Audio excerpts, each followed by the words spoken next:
George Whitefield made a greater impact in his ministry in America than in England. And in the 18th century, apart from the monarchy, he was perhaps the best known name on the whole of the East Coast.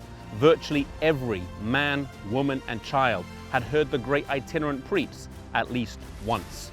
He preached over 18,000 sermons in the course of his life. At the age of 55 in 1770, he was still preaching regularly despite ill health. He once famously said, "I would rather wear out than rust out." He died whilst on a trip to America in Massachusetts and is buried in the crypt of the Old South Presbyterian Church, Newburyport, Massachusetts.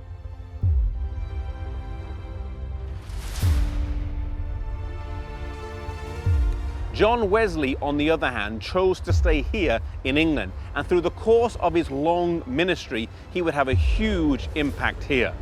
After he settled in London, John Wesley lived in this house here. However, he spent most of his time away from here, traversing the country on horseback, preaching and visiting the numerous small Bible study groups that he had set up.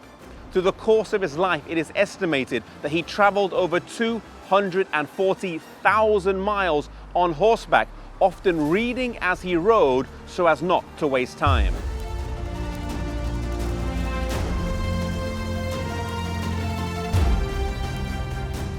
He once said, "The world is my parish." These words are engraved on his statue outside his home.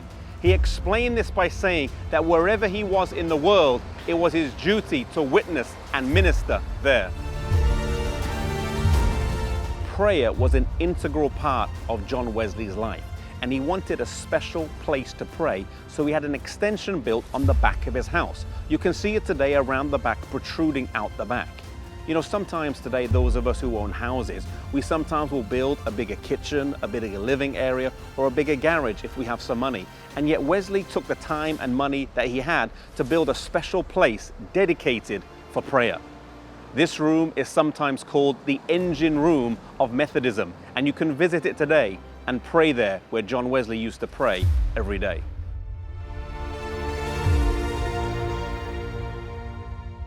It is sometimes said that big things come in small packages.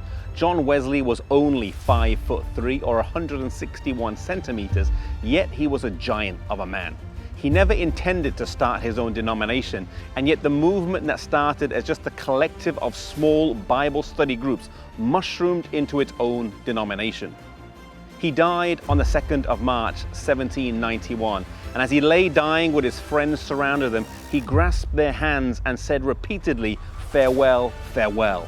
Then summoning up all his strength, he said, "The best of all is, God is with us." Then raising his arms one last time, he said, "The best of all is, God is with us."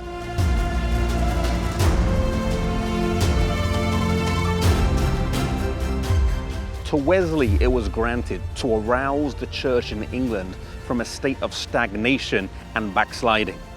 And yet he was faithful in this duty. Two things that stand out from his life and ministry are the importance of the preaching of the word and the importance of small group Bible study.